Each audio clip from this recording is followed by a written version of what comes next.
নমস্কার বন্ধুরা, স্নেহা গার্ডেনে সবাইকে স্বাগত। বন্ধুরা, আজ আমি ছাদ বাগান থেকে কিছু পরিণত ফল কালেকশন করেছি, যেগুলো থেকে বীজ তৈরি করব এবং আরও কিছু বীজ বসাবো আজকে। সেটা ফেব্রুয়ারি মাসের 2য় সপ্তাহ আজকে। তো এখনই গরমের বীজ বসিয়ে দিতে হবে। তো বিভিন্ন ধরনের বীজ আমি বসিয়েছি, যেগুলো আমার ছাদ বাগান থেকে কালেকশন করে রেখেছিলাম, সেগুলো আজকে বসিয়েছি এবং কীভাবে বসিয়েছি, কেমন করে বসিয়েছি সেটাই দেখাবো আজকে। তো আমার কিছু গরমের লঙ্কার চারা করা হয়েছে এবং সেগুলো বসানো হয়ে গেছে, সেটাও দেখাবো। কারণ এখন একটু তাপমাত্রা আস্তে আস্তে বাড়বে, তাই প্রত্যেকটা বীজ ভালো অঙ্কুরিত হবে এবং গাছের বৃদ্ধিটাও খুব ভালো হবে একদম মার্চ এপ্রিলের 15 পর্যন্ত। তারপর তাপমাত্রাটা অত্যাধিক বেড়ে যাবে। অত্যাধিক বাড়লে উদ্ভিদ প্রত্যেকটা গাছ তখন বাড়তে পারে না। তো আবার বর্ষাকালে মৌসুমী বায়ুর প্রভাবে প্রচুর বৃষ্টিপাত হয়, তখন একটু তাপমাত্রাটা কম থাকে, তখন আবার গাছের বৃদ্ধি ভালো হয়। তো একটা মিষ্টি কুমড়ো রয়েছে আমার এখানে, মিষ্টি কুমড়োটা বাড়ছে না, ফুলকপিটা কেটে নিলে হয়তো বাড়বে। আবার গরমের কিছু কচু বসিয়ে দিয়েছি এবং গরমের লাউ গাছও আছে কয়েকটা, সেটাও বসিয়েছি এবং প্রত্যেকটাই দেখাবো। তো আজ কি নতুন নতুন বীজ বসাচ্ছি সেটাই দেখাই এবং কীভাবে বসাচ্ছি, কী দিয়ে বসাচ্ছি। তো আজকে যে বীজগুলো বসাবো সেগুলো প্রত্যেকটাই খারিফ ফসল, অর্থাৎ বর্ষাকালীন বা গ্রীষ্মকালীন সবজি। আমি কিছু বীজ কালেকশন করে রাখি সব সময়ই। ছাদ বাগানে যে আমার শাকসবজিগুলো হয় সেখান থেকেই আমি বীজগুলো তুলে রাখি। যখন সবজিটা বা যে কোনো জিনিস ফল যখন পেকে যায়, পরিণত হয়ে যায় একদম, তখনই আমি সেটা কালেকশন করে রেখে দিই। তারপর সিজনের সময় আমি সেগুলো তাড়াতাড়ি চটজলদি বসাতে পারি। নাহলে বাজার থেকে কিনে আনা খুব ঝামেলা হয়, একসময় ঠিকমতো বীজ পাওয়াও যায় না। তাই আমি সবসময় চেষ্টা করি আমার ছাদ বাগান থেকেই বীজ, গাছ থেকে বীজ রাখার। তো এই হচ্ছে গরমের বীজ। তো গরমে কী কী বীজ আমি রেখেছিলাম সেটা একটু দেখাই। এই জন্য লঙ্কা, এটা মাইক্রো লঙ্কা, দুটো মাইক্রো লঙ্কার গাছ ছিল আমার, পুরোনো ভিডিওতে দেখবেন আছে। সেখান থেকে দুটো লঙ্কা আমি শুকিয়ে রেখেছি, এটা থেকে চারা তৈরি করব। তারপর চাল কুমড়ো, অনেক চাল কুমড়ো হয়েছিল আমার আগের বার। তো সেই চাল কুমড়ো থেকে আমি, পাকা চাল কুমড়ো থেকে আমি বীজটা রেখেছি, একদম শুকনো ঝঞ্ঝনা বীজ। তো এটা হচ্ছে বরবটি, লাফা বরবটি যেটা আর কি লম্বা লম্বা হয়, সেই বরবটিটারও বীজ আমি রেখেছিলাম। আর এটা হচ্ছে ঝিঙে, একটা ভালো ঝিঙে হয়েছিল সেই ঝিঙেটা। এখানে কিছু মিষ্টি কুমড়ো আছে, আর এটার মধ্যেও রয়েছে বেশ কিছু বীজ, যেমন করলার বীজ আছে, এটা বড় বড় করলা হয়। ঝিঙে বীজ আছে, এখানে ঝিঙে আছে, তরমুজ আছে এটার মধ্যে, যেটার মধ্যে ঝিঙে, তরমুজ, তারপর মিষ্টি ধুন্দল একটা, সেটা, সেই বীজগুলো এখানে রাখা আছে। এটার মধ্যে চাল কুমড়ো, মিষ্টি কুমড়ো আছে। তো শিমের বীজও রেখেছি কয়েকটা, তো এবারের শিমের বীজ রেখে দিয়েছি, সামনে আষাঢ় মাসে রোপণ করব, অর্থাৎ জুন জুলাই মাসে। আর এটার মধ্যে রয়েছে মিষ্টি কুমড়োর বীজ। তো ছাদ বাগানে ভালো একটা মিষ্টি কুমড়ো হয়েছিল, অনেক হয়েছিল, তার মধ্যে একটা খুব ভালো একদম লাল হয়ে পেকেছিল, তার থেকে আমি এই দানাটা রেখেছি, এটাও আমি আজকে রোপণ করব। আর এই হচ্ছে ঢেঁড়সের বীজ, এখানে বরবটি বীজ একটা আছে, যে বরবটি এখানে রেখে রাখছি। আর এই হচ্ছে ঢেঁড়সের বীজ, প্রত্যেকটা ঢেঁড়স একদম পেকে একদম ফেটে গিয়েছিলো গাছের মধ্যেই, সেগুলো আমি রোদ্রে ভালো করে শুকিয়ে একটা কৌটোর মধ্যে মুখ বদ্ধ করে রেখেছিলাম। এখান থেকে বীজটা বার করব, করে আমি রোপণ করব। টিনের কৌটোর মধ্যে আমি সুন্দর করে একদম শুকিয়ে, ভালো করে রোদ্রে শুকিয়ে আমি রেখে দিয়েছিলাম। সেই বীজগুলো আজকে নিয়ে এসেছি, কারণ ঢেঁড়সটা খুব সহজেই হয়, প্রচুর ঢেঁড়স হয়। আমরা যদি 5-6টা বস্তার মধ্যে ঢেঁড়স করতে পারি, অনেক ঢেঁড়স হয়, সারা বছরই হয়, একদম জানুয়ারি মাস পর্যন্ত হয়। তো আজকে ঢেঁড়সের বীজ রোপণ করব। আর এটা হচ্ছে ফুটি বা বাঙ্গি, অনেক ফুটি হয়েছিল আমার ছাদ বাগানে। তো বেশ কয়েকদিন আগেও দেখিয়েছিলাম, একটা ভিডিওতে দেখবেন আছে। তো এই ফুটিটার বীজটা আমি পেপারের মধ্যে এরকম করে রেখে রোদ্রে শুকিয়ে নিয়েছি এবং এখান থেকে তুলে তুলে আমি রোপণ করব এই ফুটির বীজ। এটা তো গরমের কিছু টমেটোর চারা আমি করেছি, দেখাই সেটা। এই যে এরকম কৌটোর মধ্যে, এগুলো কৌটোর মধ্যে ভালো হয় চারা, প্লাস্টিকের কৌটো, নিচে ছিদ্র আছে জল বেরিয়ে যাওয়ার জন্য। তো এটার মধ্যে কিছু টমেটোর বীজ ফেলে দিয়েছিলাম, তাই চারাগুলো এত বড় বড় হয়েছে। এখন ফেব্রুয়ারি মাসে, এখন যদি আমি চারাটা করি, একদম সারা গরমে একদম বীজ প্রচুর টমেটো হবে। তাই শীতের টমেটো তো হচ্ছেই, এখন বেডের মধ্যেও আছে, ব্যাগের বিভিন্ন গ্রোয়িং ব্যাগেও আছে। কিন্তু এটা আমি করবো এখন 2-1 দিনের মধ্যেই এটা রোপণ করবো, গরমের টমেটো এটা। তো এখানে কয়েকটা ক্যাপসিকামের বীজ দিয়েছিলাম, তাতে ক্যাপসিকামের চারা হয়েছে যে একটা, আর এদিকেও আছে 2-1টা। এই যে লঙ্কার চারাগুলো বসিয়েছিলাম, এর বীজ থেকে চারা করে বসিয়েছিলাম। এই ভিডিওটা আছে, আমি দেখাবো। এটা আবর্জনার মধ্যেই বসানো, তাই গাছটা একটু বড় হলে তারপরে দেখাই। আর পুটুলি বাঁধা খাবার প্রয়োগ করছি, তাই গাছটা এত সুন্দর চেহারা হয়েছে। এই যে এখানে একটা, এই যে একটা, আর 2-1টা গাছ একটু ঝিমিয়ে আছে, যেগুলো সব গাছ ঠিক মতো একরকম হয় না, কেউ তাড়াতাড়ি বড় হয়, কেউ দেরিতে হয়। তো এখানেও আছে কয়েকটাই, কটা গাছ বসিয়েছি গরমে, আরও আছে কয়েকটাই, দেখছি দিকে আর অনেক আছে, পরে দেখাবো। তো কৌটোর মধ্যে আমরা চারা রোপণ করতে পারি। যেমন টমেটো চারাটা হচ্ছে একটা প্লাস্টিকের কৌটোর মধ্যে, কেকের একটা কৌটো ছিল এটা, বিস্কিটের কৌটো, এগুলোর মধ্যে। তো আজকে আমি বসাবো এরকম মিষ্টির কন্টেনারগুলো যে থাকে, এগুলো যে ছিদ্র, মানে এদিকে একটু ছিদ্র করা আছে, নিচের দিকেও আছে, এগুলোর মধ্যে খুব ভালো হয় গাছগুলো। এই যে একটা, এটার মধ্যে করেছিলাম লঙ্কার চারা, অনেক সুন্দর হয়েছিল, এবং ছিদ্র করা আছে নিচের দিকে, এটার মধ্যে কিছু বসাবো। তারপর একটা টবও এনেছি, টবগুলো দেখাই।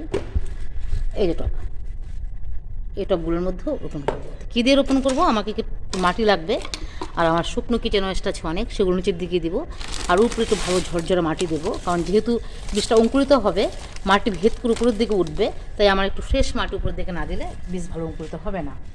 কারণ এটা হচ্ছে উদ্ভিদের বৈশিষ্ট্য, মাটি ভেদ করে উপরের দিকে ওঠা। তাই তার জন্য উপরের দিকে মাটিটা একটু ভালো দেবো। যেমন এখানেও ফুলকপি গাছ করেছিলাম, ফুলকপিটা হয়ে গেছে, তাই মাটিটা শুকনোই আছে। এটাও একটা গাছ ছিল এখানে, গাছটা মারা গেছে, তো এই মাটিটা ঢেলে নেব, নিয়ে এখান থেকে দিয়ে আমি রোপণ করব। কারণ এগুলো আবর্জনা দিয়ে গাছ বসিয়েছিলাম, তাই পুরোটাই এখন মাটি তৈরি হয়ে গেছে, কারণ অল্প মাটি দিয়ে আবর্জনা দিয়ে করেছিলাম। এটা দিয়ে আমি এখন আজকে এই বীজগুলি বসাবো। আর নিয়ে আসছি কিছু শুকনো কিচেন কম্পোস্ট। টমেটো চালটা কত সুন্দর, দেখুন কত হেলদি। চাল ধোয়া, ডাল ধোয়া জল আমি এটার মধ্যে ব্যবহার করেছি, আর কিচ্ছু দিইনি, কোনো খাবার না। আর নিচে একটু কিচেন কম্পোস্ট দিয়ে বসিয়েছিলাম। আজকেও সেভাবেই বসাবো, টমেটো চালটা যেভাবে বসিয়েছিলাম সেই বসাবো। এই একটা ব্যাগটার মধ্যে মাটিটাকে ধুয়ে নিই, নিচের দিকটা কীরকম আছে। একদম শুকনো, অনেক দিন থেকে রোদে রেখে দিয়েছিলাম বীজ রোপণ করবো বলে। এই যে নিচে কাগজ দিয়েছিলাম, পেপার দিয়েছিলাম, সেই পেপারটা এখানে।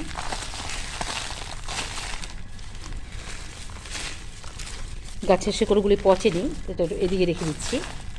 এখান থেকে একদম ফ্রেশ মাটিটা দিয়েই করবো। এটার মধ্যেও আছে, যদি প্রয়োজন হয় ওখান থেকে মাটি নেবো, এটা হয়ে গেল। চলে আসছে কিচেন কম্পোস্ট নিতে এখান থেকে। এখানে কাঁচাগুলো শুকাচ্ছে, আর এটা পচিয়েই শুকাচ্ছে, এটা একদম পচা। এখান থেকে এগুলো নেবো, এগুলো নিচের দিকে দিয়ে দিব, তাহলে চারাটার বৃদ্ধি খুব ভালো হবে। তো এখান থেকে নিয়ে নিচ্ছি একদম শুকনো এগুলো।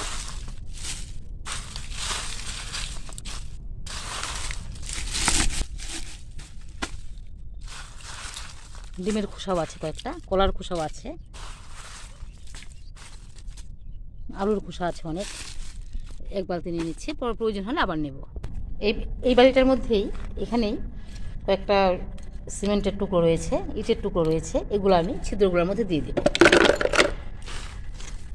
আরও আছে, কারণ আমি পাথরটা তো দিই সবসময় গাছের মধ্যে, যে গাছই করি না কেন নিচের দিকে ইট বালি পাথর আমি দিয়ে দিই। পাথর দিচ্ছি অনেক পাথর দিচ্ছে, কারণ এই গাছটা এইভাবে করেছিলাম, নিচের দিকে দিয়েছি। এতটুকু দেওয়া হয়ে গেল।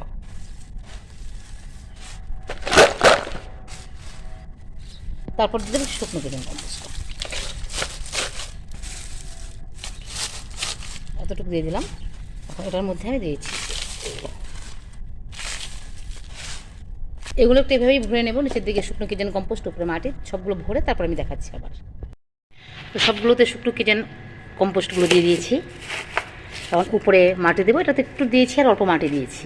তখন এই মাটিটা সবটা দিয়ে জল দিয়ে ভেজাবো, তারপর আমি বীজটা দেবো। বীজটাও একটু ফাঙ্গিসাইড দিয়ে আমি শোধন করে দেব। সবগুলো মাটিতে জল দিয়ে একদম ভিজিয়ে দিয়েছি, অতিরিক্ত জল ড্রেনেজ হয়ে ভিজে গেছে। আর বীজটাকে ভিজিয়ে নেব, আমি শোধন করে নেব এই সাফ ফাঙ্গিসাইড দিয়ে। ওগুলো ফাঙ্গিসাইড দিয়েছি যে সাফটার থেকে, তো এটা দিয়ে বীজটা জলে ভিজিয়ে তারপর রোপণ করবো। তো কী কী বীজ দিচ্ছি সেটা আগে দেখাই। কয়েকটা চাল কুমড়ো বীজ দিয়ে দিচ্ছি, কারণ এত বেশি গাছ করা যায় না, 2-4টা গাছই করবো। তো এখন একবার রোপণ করবো, আবার 2 মাস পর আবার কিছু বীজ বসাবো, এই গরমের বীজই। আর কয়েকটা ঝিঙের বীজ দিয়ে দিচ্ছি। এখন তো জল দিয়ে নিই। আরও দিচ্ছি এখান থেকে মিষ্টি কুমড়োর দিলাম, করলার বীজ দিলাম, আর এখানে রয়েছে ঝিঙে ধুন্দল, এগুলোও দিয়ে দিব। কয়েকটা ঝিঙে বীজ দিয়েছি, আর এই কটাও দিয়ে দিব, দিয়ে আর নিচে ঢেঁড়সের বীজ এবং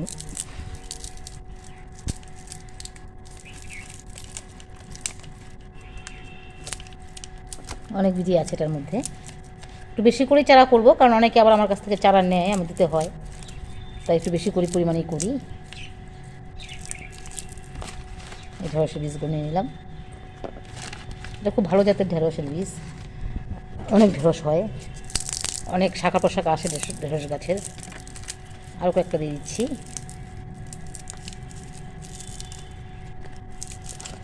এই কটা এখন রোপণ করছি, আরও আমার গাছে রয়েছে আরও কিছু বীজ, সেটাও কালেকশন করে রাখবো। তারপর আবার 1-2 মাস পর আবার কিছু ঢেঁড়সের চারা বসাবো। এতটুকু ঢেঁড়সের মিষ্টি কুমড়ো নিয়েছি, এটুকু রোপণ করে নিই, তারপর আবার করছি। এগুলো আমি দিয়ে দিব, দিয়ে তারপর আবার দেখাচ্ছি। তো সাব ফাঙ্গিসাইড যদি না থাকে, অনেক সময় গরম জল দিয়ে আমি শোধন করে থাকি। 22-23 ডিগ্রি তাপমাত্রা জলের মধ্যে ভিজিয়ে রেখে তারপর বীজ রোপণ করি। এখানে প্রত্যেকটা বীজ দেওয়া হয়ে গেছে। এখন এই ম্যাক্রো লঙ্কা, এটাও একটু শোধন করে সাব ফাঙ্গিসাইডের মধ্যে, তারপর হলুদ কৌটোটার মধ্যে দিয়ে দেবো। প্রচুর লঙ্কা হয়, এটা বর্ষাকালে প্রচুর লঙ্কা হবে। এখনই চারাটা করে ফেলছি, তারপর এটা চারাটা হলে পরে বসিয়ে দেবো। বস্তার মধ্যেই করব এবং বেডের মধ্যেও করব। আর নিয়ে নিয়েছি কয়টা শশা বীজ, আর এই হচ্ছে কয়টা বরবটি বীজ এখানে দিয়েছি। এটাও বরবটি, এগুলো এই কুটোটার মধ্যে রাখবো, এখানে রাখবো। এদিকে মাটিটা শেষ হয়ে গেছে, আর এখান থেকে অল্প মাটি নিয়ে নিচ্ছি উপর থেকে, নিয়ে এভাবে দিয়েছি। তো প্রত্যেকটা বীজকে ঢেকে দিয়েছি, কারণ বীজ ঢেকে দিতে হবে, নাহলে উপর দিকটা শুকিয়ে যাবে। তারপর জল ছিটা দিয়ে দিচ্ছি। আর যেহেতু বীজটা আমি ভিজাইনি আগে, অল্প টাইম ভিজিয়েছি, তো মাটির মধ্যে যে জলটা থাকবে সেই জলের সংস্পর্শেই বীজের ভেতরে যে ভ্রূণটা আছে সেটা অঙ্কুর করতে হবে। তো এখন এই টবগুলিকে আমি নিয়ে এসেছি একটু শেডের নিচে। তো এখানে পার্শ্বিক সানলাইট পায়, অর্থাৎ 10টা-11টা পর্যন্ত রোদ পায়, তারপর আর রোদ পায় না। তো এখানে থাকবে, আর মাঝে মধ্যে একটু জল ছিটে দিয়ে দিব যেন না শুকিয়ে যায়। আরও ঢেঁড়সের বীজ আমার আরও হচ্ছে, দেখাই সেটা। এই যে এখানে একটা, কত বড় ঢেঁড়স, এই যে এখানে। তো আরেকটা একদম ফেটে গেছে, এটা নিয়ে নিচ্ছি। এই যে এখান থেকে একটা নিয়ে নিচ্ছে, এটাও পাকবে, এটা কালেক্ট করে নিচ্ছি। এই যে একটা ঢেঁড়সের বীজ নিলাম, এটা আমি রেখে দেবো, এটা আরও 2 মাস পর আমি এটা রোপণ করবো। এই যে লঙ্কাটা, এই যে লঙ্কা একদম পেকে গেছে লঙ্কাটা, এটা নিয়ে ভালো করে শুকিয়ে, বীজটা শুকিয়ে, লঙ্কাটা শুকিয়ে আমি রেখে দেবো, শীতের দিনে রোপণ করবো। তারও কিছু রাখছি, তারও দেখাই। একটা বেগুন পাকাচ্ছিলাম আমি, এই যে গাছের মধ্যে বেগুনটা, এই যে একটা বেগুন দেখাই, বেগুনটা একদম হলুদ হয়ে পেকে গেছে বেগুনটা। এই বেগুনটা আমি কালেকশন করে নেব, এটার থেকে বীজ তৈরি করে আমি বেগুনের চারা রোপণ করব। একদম বেগুন ফেটে গেছে,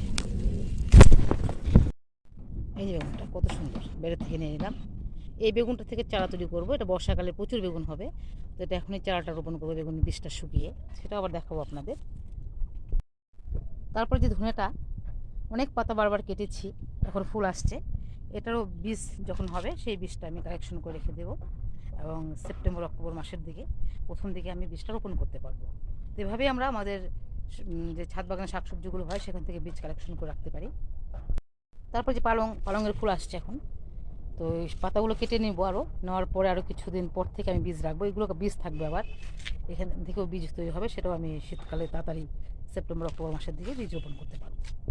তারপর হচ্ছে লাই শাক, প্রচুর লাই শাক হয়েছিল, এখান থেকে নিয়েছি, এখন আবার বীজ তৈরি হচ্ছে, বীজগুলো প্রায় শুকিয়ে গেছে, এগুলো এখান থেকে সব কালেকশন করে নিয়ে একদম ভালো করে রোদ্রে শুকিয়ে রেখে দেবো।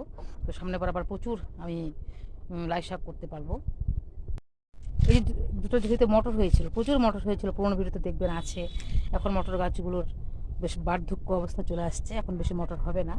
তো কিছু মটরের বীজ শুকানোর জন্য আমি গাছগুলো রেখে দিয়েছি, অনেক শুকিয়ে গেছে, এখান থেকে এগুলো প্রচুর আছে শুকনো মটরের বীজ, এখান থেকে একটু মটরের দানাও আমি রেখে দেবো, যেগুলো শুকোচ্ছে বারবার, যেগুলো শুকিয়ে যাচ্ছে, শুকালে পরে এখান থেকে আমি আবার অনেক অনেক হচ্ছে এখানে। তারপরে হচ্ছে বিনসের গাছ, এখানেও প্রচুর বিনস হচ্ছে, এখান থেকে 2-1টা বিনস, এই যে বিনস, প্রচুর বিনস হচ্ছে, এখান থেকে 2-1টা বিনস যখন পাকবে তারপর সেটা রেখে দেবো শীতকালে আবার রোপণ করার জন্য। প্রচুর বিনস হচ্ছে এটার মধ্যে মটরশুঁটি গাছ, এটার তো অনেক মটরশুঁটি হচ্ছে, নিচের দিকটা তো শুকুচ্ছে একদম, প্রচুর মটরশুঁটি পেয়েছি, এগুলো আবার এখান থেকে কিছু কালেকশন করে রাখবো। তারপরে বৌথ শাকের গাছ যে বীজ আসছে এখন, এই বীজটাও আমি রেখে দেবো একদম। এই বীজগুলো যখন পাকবে এখান থেকে রেখে দেবো, সামনে বার প্রচুর বৌথ শাক করতে পারবো। গাঁদা ফুলেরও প্রচুর গাঁদা ফুল হচ্ছে যেখানে এখানে, তো এখান থেকে যে বীজগুলো একদম, যে ফুলগুলো শুকিয়ে গেছে, এটা শুকিয়ে গেছে, এটা এটা নিয়ে নিলাম, এটা শুকিয়ে রেখে দেবো, সামনে আবার প্রচুর গাঁদা ফুল করতে পারবো আমি। এদিকেও বীজ, যে ফুলগুলো শুকিয়ে যাচ্ছে এগুলো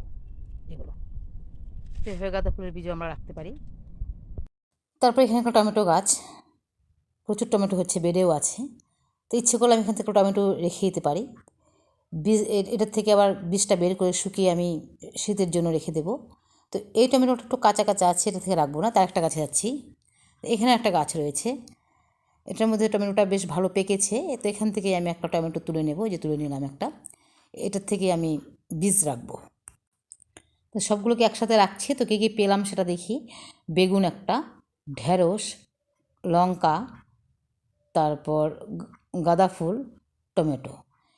এখান থেকে বীজগুলোকে বের করে শুকিয়ে একদম কৌটোর মধ্যে রেখে দেবো, আর বেগুনেরটা এর মধ্যেই চারা করব। তো এভাবেই আমি আমার ছাদ বাগান থেকে বিভিন্ন দানা কালেকশন করে রাখি, পরে এগুলো একসাথে এগুলো অনেক পরিমাণে হয়ে যায়, বিভিন্ন রকমের হয়, তো বাজার যেতে হয় না, নিজের বীজ থেকে আমি নিজে চারা তৈরি করতে পারি। তো আজ এখানেই রাখছি, দেখা হয় পরবর্তী ভিডিওতে নতুন কোনো কিছু নিয়ে। আর আমার এই ভিডিওটা ভালো লাগলে আপনারা সাবস্ক্রাইব করবেন, জানার থাকলে কমেন্টস করবেন এবং বেশি করে শেয়ার করবেন এবং একটা লাইকও করবেন। তো আজ এখানেই রাখছি, আপনারা ভালো থাকুন, সুস্থ থাকুন, দেখা হবে পরবর্তী ভিডিওতে।